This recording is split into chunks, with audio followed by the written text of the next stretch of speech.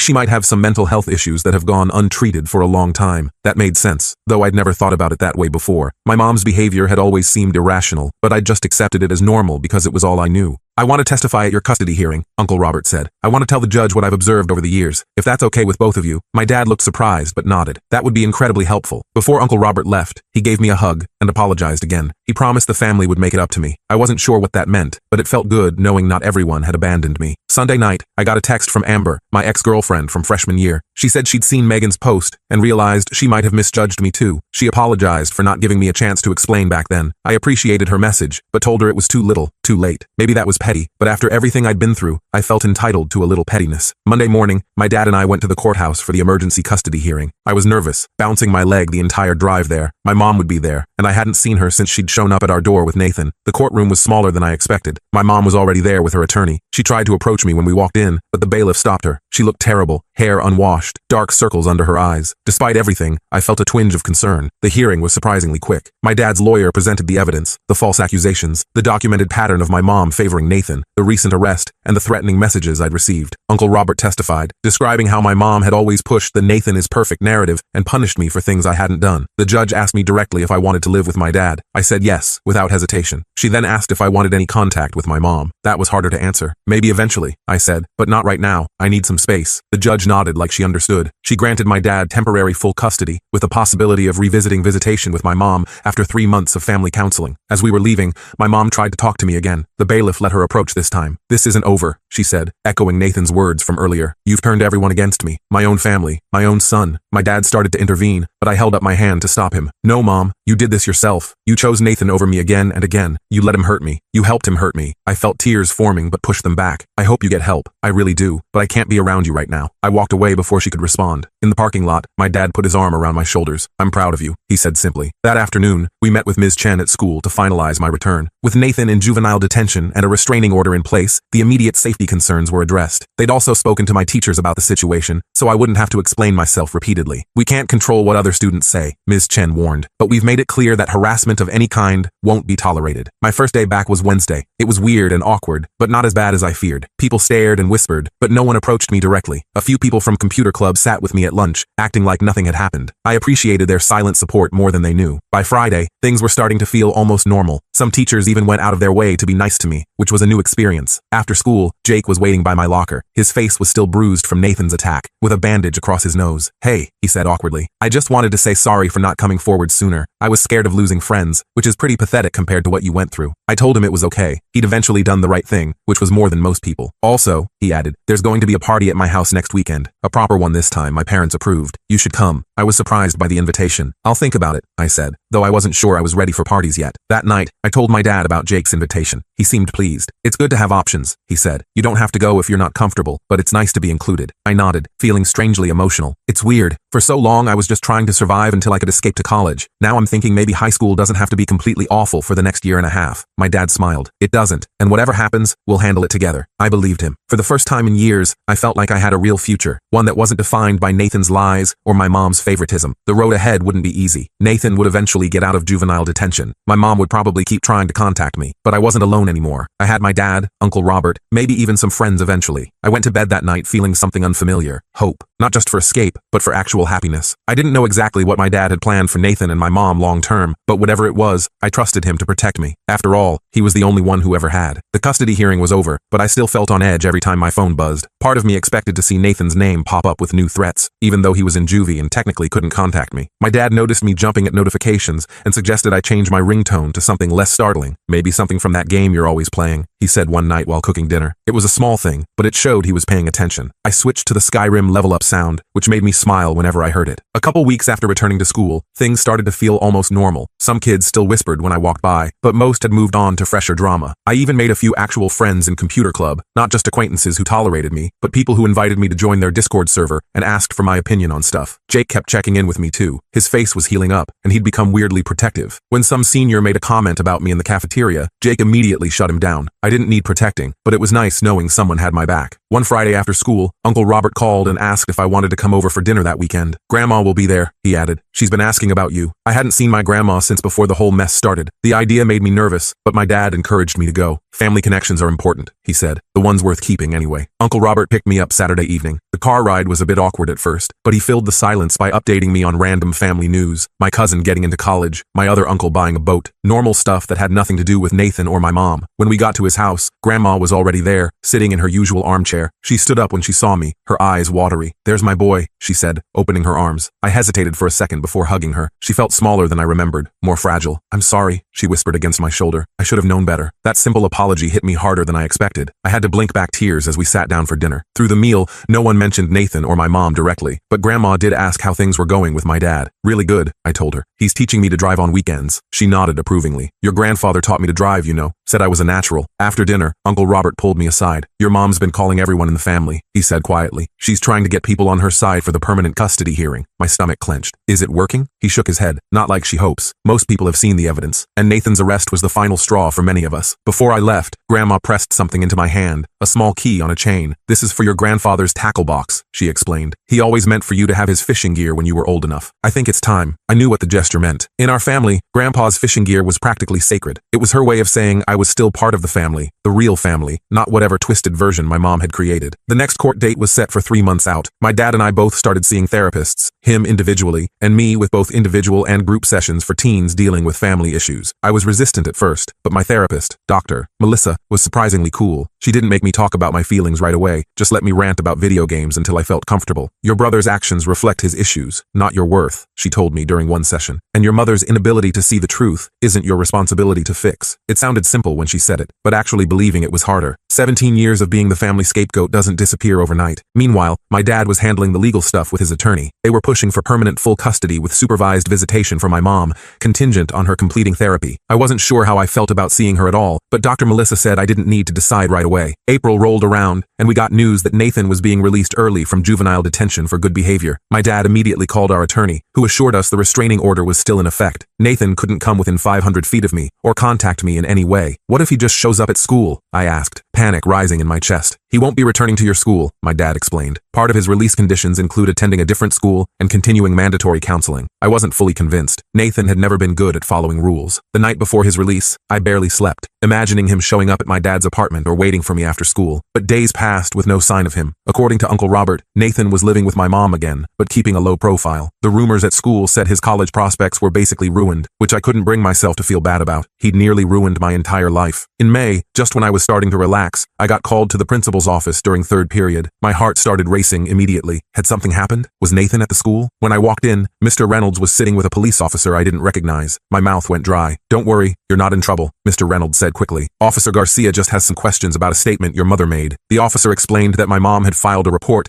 claiming my dad was abusive and that I was in danger living with him. My jaw literally dropped. After everything, she was still trying to lie about my dad. "She provided some photos of bruises she claims were caused by your father during visitations," Officer Garcia said, watching my face carefully. "That's impossible," I said immediately. "I haven't had any visitation with my mom since the temporary custody order. I haven't even seen her." I pulled out my phone and showed him my calendar, where I'd been logging therapy appointments and activities with my dad, a suggestion from Dr. Melissa to help establish a sense of stability. The officer nodded, taking notes. "Your mother also claims your father coached you to lie about your brother," he added. I didn't even try to hide my frustration. "Officer, my brother confessed to multiple people that he blamed me for things he did. It's all documented, and he literally got arrested for assaulting someone who provided evidence supporting me." After answering more questions, the officer seemed satisfied. Before leaving, he told me they had to investigate all claims, but my statement would be noted. Mr. Reynolds apologized for the disruption and wrote me a pass back to class. I called my dad immediately after school. He wasn't surprised. His attorney had already been contacted about the allegations. "It's a desperate move," he said calmly. "She knows the permanent custody hearing is coming up,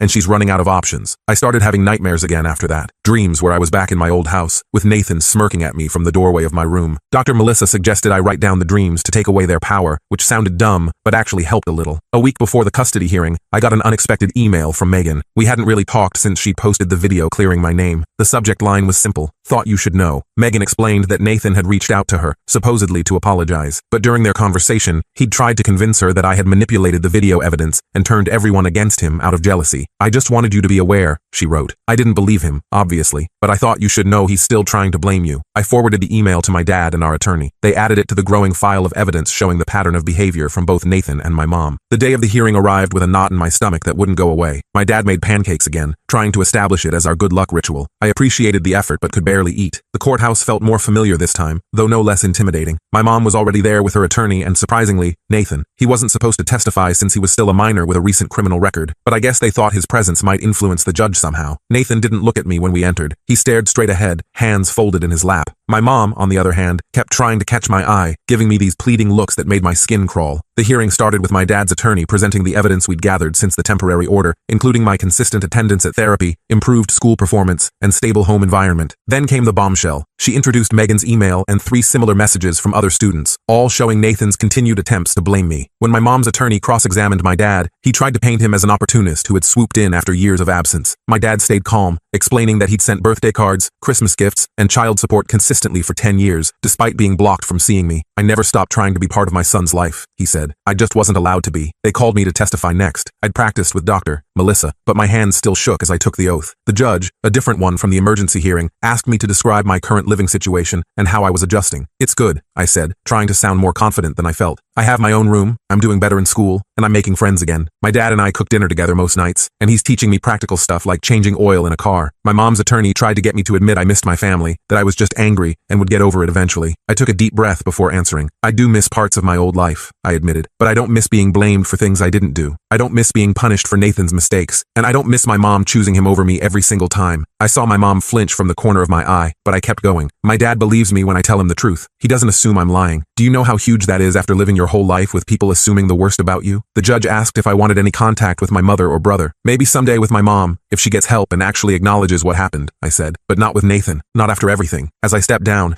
Nathan finally looked at me. His expression wasn't angry anymore, just empty. It was somehow worse than the hatred. The judge called a brief recess before making her decision. My dad and I waited in a small conference room, neither of us talking much. Our attorney seemed optimistic, but I'd learned not to count on things working out. When we returned to the courtroom, the judge didn't waste time. She granted my dad permanent physical and legal custody. My mom would be allowed supervised visitation after completing 6 months of therapy, with progress reports submitted to the court. The evidence clearly shows a pattern of parental alienation and scapegoating, the judge said. This court cannot in good conscience return the minor to an environment where such psychological harm was inflicted. My mom started crying loudly, clutching Nathan's arm. He just sat there, staring straight ahead like before. I felt nothing watching them. Not satisfaction, not pity, not even relief yet. Just numbness. Outside the courthouse, Uncle Robert was waiting. He hugged me awkwardly, then shook my dad's hand. "The family's behind you," he told me. "Whatever you need." That night, my dad ordered pizza, and we watched all 3 Back to the Future movies, something we'd been meaning to do for weeks. Halfway through the second one, the reality finally hit me. This was permanent. I was safe. My dad wasn't going to disappear, and I wouldn't have to go back to being Nathan's scapegoat. I started crying out of nowhere. My dad paused the movie immediately, looking concerned. "I'm okay," I managed to say.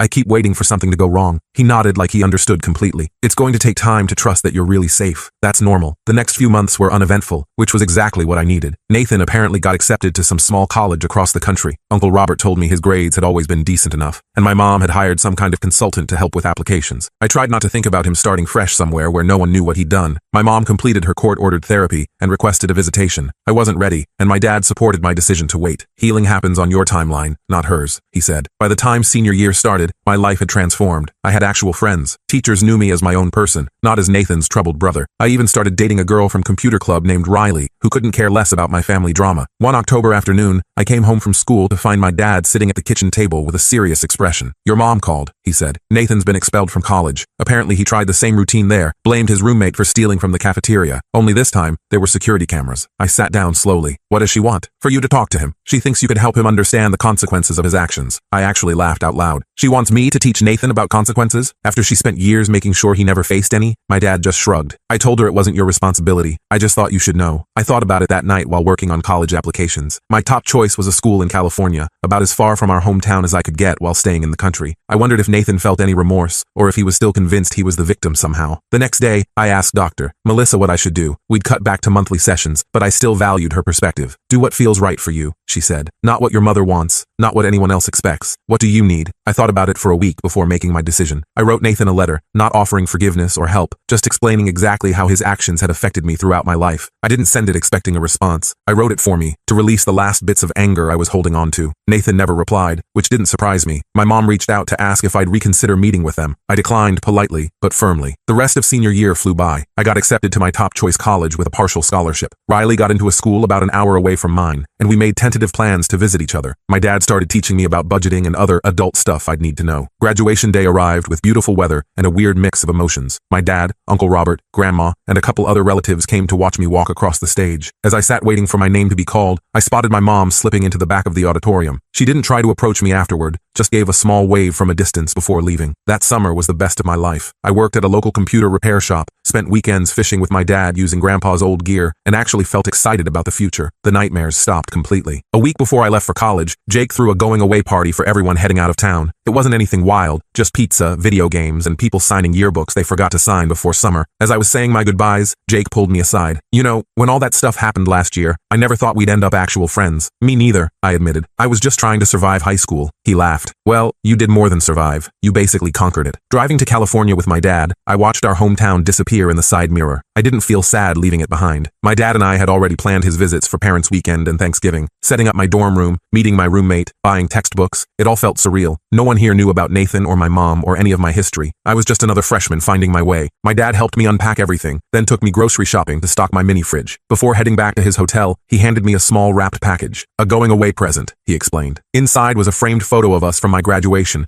both smiling like idiots in the sunny backyard. In the corner, he'd written, "The first of many proud moments to come." I didn't know what would happen with my mom or Nathan in the future. Maybe someday, I'd be ready to have them in my life again, or maybe not. What I did know was that I wasn't defined by their choices anymore. My dad had shown me what real family support looked like, and I was finally free to become whoever I wanted to be. After my dad left, my roommate asked if I was close with my family. With my dad, I said simply, "He's always had my back," and that was the truth that mattered most.